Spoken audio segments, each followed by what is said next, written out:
So hello, welcome to Writing Off the Deep End. I'm Mary Thaler. And I'm Geoffrey Edwards. Last episode was about ending our writing. Writing our endings. Writing our endings. And this one is about ending our writings. Yeah.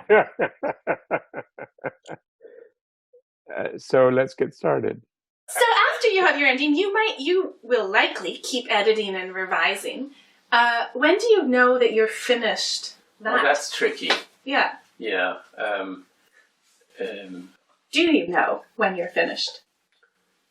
I think you have stages where you feel you're finished, but then if you start to question things, you can then change your mind about it.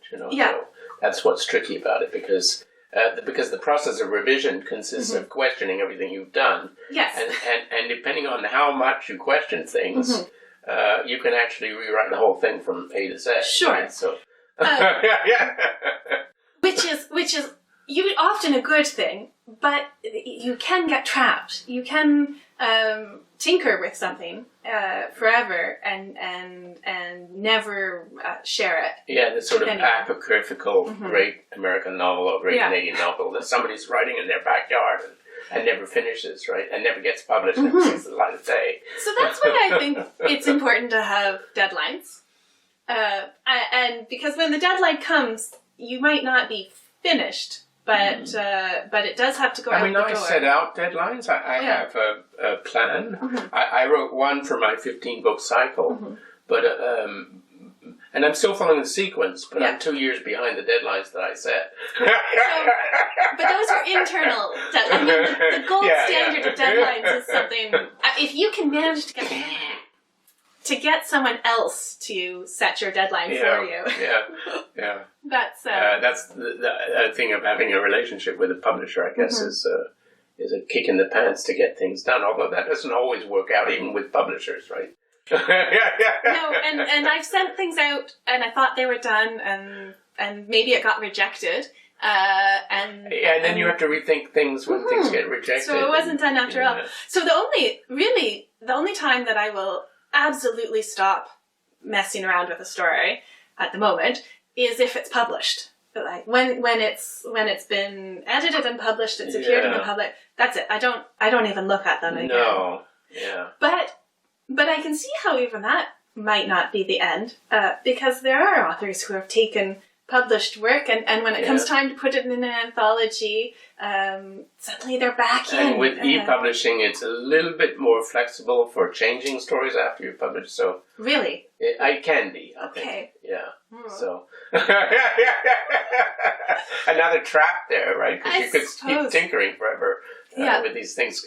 That's because obviously you want to put your work out there, and so you want it to be the best it can be. And that means you tinker with it forever because you're worried about, that's the danger, right? That you're worried about finishing it, even and accepting its imperfections, right? And I think there's this tension because it's worth making things as perfect as they can be, because you sure hope that your writing will be around for a long time. So the work you put in, it's worth it. On the other hand, part of the point of writing is to interact with readers. Is to be out there in the dialogue, in the conversation. And so if your perfectionism is keeping you from participating, then it becomes a handicap instead of an advantage. I had an old girlfriend whose father had a saying. He was a civil engineer who worked for the Ontario government. Yeah. And his saying was, if it's good enough for government, stop before you finish all the perfection stuff. So I always say to myself, okay, good enough for government, stop there. It's a good attitude to take. I think that's probably made you a healthier, happier person.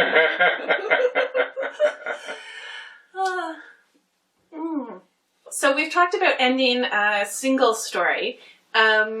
Is there a sense in which you end when you have a multi-book project, will it come to an end? I mean, there certainly seem to be authors out there who just keep adding. Once they've created a universe, they keep adding to it forever. And then there are others that, much to the dismay of their fans, they say, nope, we're done. Yeah, we've stop explored there that. and we won't do any more.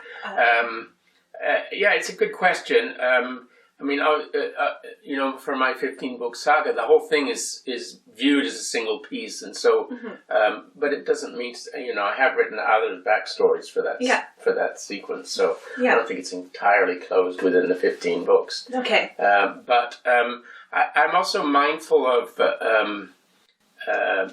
trilogies that I think we've all read trilogies where we get really frustrated with usually the second book, because it finishes with everything left open, and you have to buy the third book and read the third book in order to get the things to finish. You walked into the trap. So we want, I think as a reader-writer, you want to deliver a story, even in the middle story in a trilogy, where there is a sense of closure, even though it leaves open these, these other questions, right? So obviously, from a marketing perspective, it's probably a workable solution to do that, but it's very frustrating for the reader. Yeah. Especially if you have to wait 3 years for the author to write the third one. Yeah.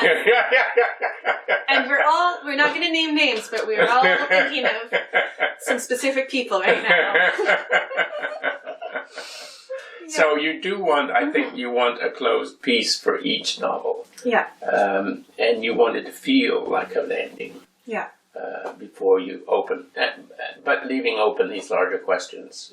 So there's an art to that part of the process, I think. Yeah. And I've certainly struggled with it back and forth in some of them.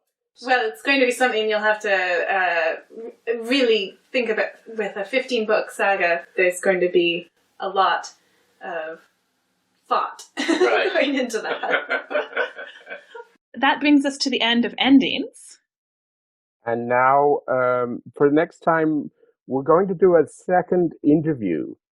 Next time, we'll be talking to Thea Boudou, who's a writer of science fiction, and all kinds of exciting things based in San Francisco.